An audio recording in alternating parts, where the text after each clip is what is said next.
оқушылар, бүгінгі сабағымызда біздер балдар пропорцияның негізгі қасиеттері тақырыбына өткен сабақта өткен болатынбыз.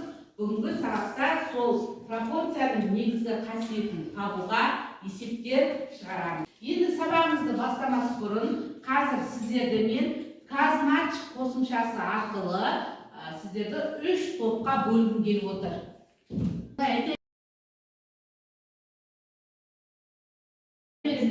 Казматч қосымшасы біздерді мынандай топқа бөліп беріп отыр. Бірінші топ тыңдай қояйық. Жанел, Жантек, Аяру, Әлімбек, Ерболат, Нұрымжан, Айзада. Екінші топ Баймұрат, Бексұлтан, Ажар, Аяру, Абилбек, Алижан, Ерасыл. Үшінші топ Перизат, Параби, Нұржан, Нұрасыл, Ердәулет, Әли.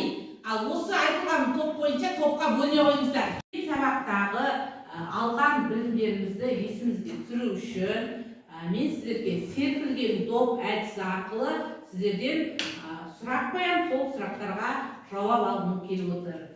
Жақсы, бірінші пропорция дегеніміз не? Кім айтады? Аяру. Пропорция дегеніміз екі тең қатынасты пропорция деп аталады. Өте тамаша. Дұрыс. Келесі, пропорцияның негізгі қасиеті. Ажар. Пропорцияның негізгі қасиеті сыртқы мүшелерінің шеткі мүшелерінің көбейтіндісі ортаңғы мүшелерінің көбейтіндісіне тең болады. Жақсы. Келесі, пропорцияның негізгі формуласы. Айтады. Жазағы тақтаға. Жазағы тақтаға. Жазып көрсетеді.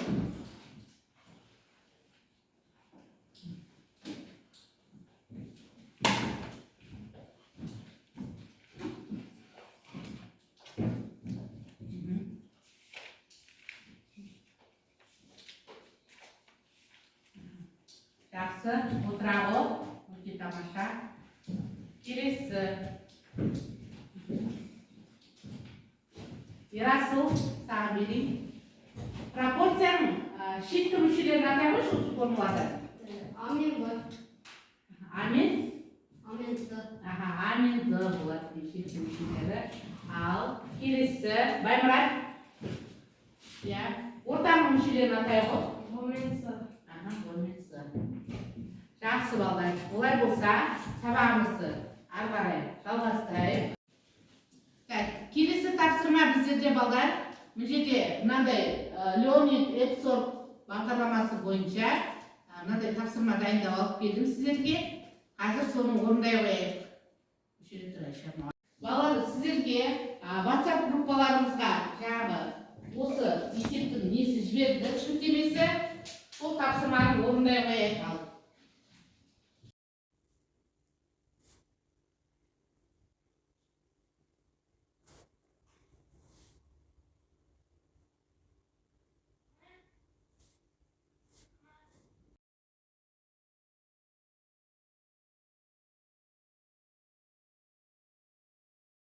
Жақсы балалар, уақытымыз аяқтала келді. Шығардық па есепті? Бірінші топтан кім айтады, кім шығарды? Жантек айта ғой. Ал екінші топтан Ерасыл. Жүзден 75 шықты.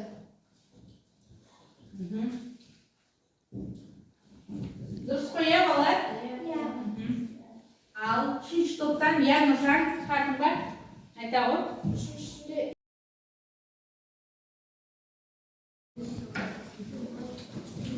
Келесі топтан сөйледі.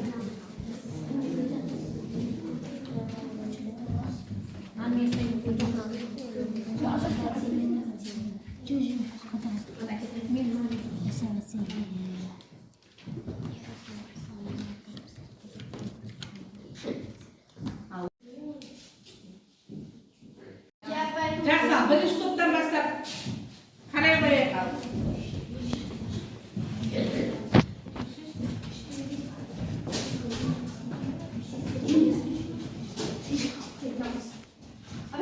Biz manda proporsiya quradıq. 4-ün 8-ге қатынасы, 3-тің 6-ға қатынасы.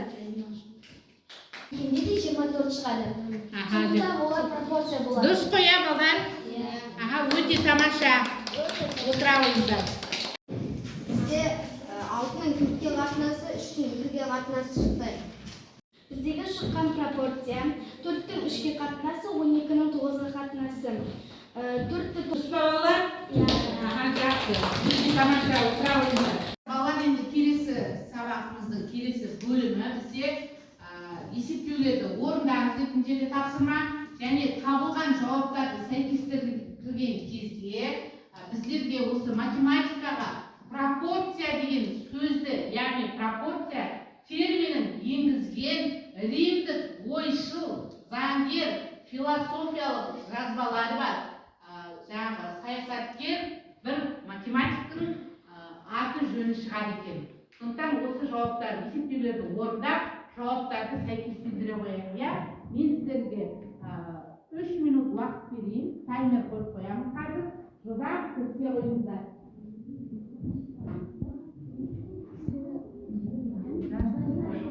Қазір есептей беріңіздер.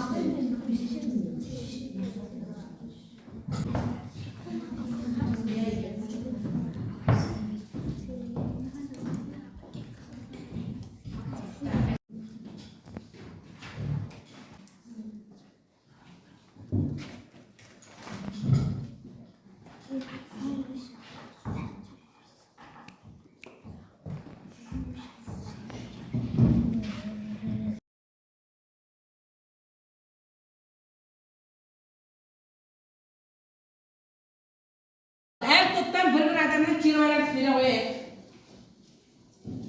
Иә, Ажар? Бүгінгі сабақ маған қатты ұнады. Біз бүгін пропорция негізгі қасиеті туралы білдік. Пропорция негізгі қасиетін кім шығарғанын білдік. Маған бұл сабақта сергіту сәті өте қатты ұнады. Жақсы, рахмет. Мына топтан? Язу. Бүгінгі бізде сабақта пропорция негізгі қасиеттері туралы өттік. Бүгінгі сабақ өте қатты маған ұнады. Келесі мына топтан? Бүгінгі сабақ маған өте қатты ұнады.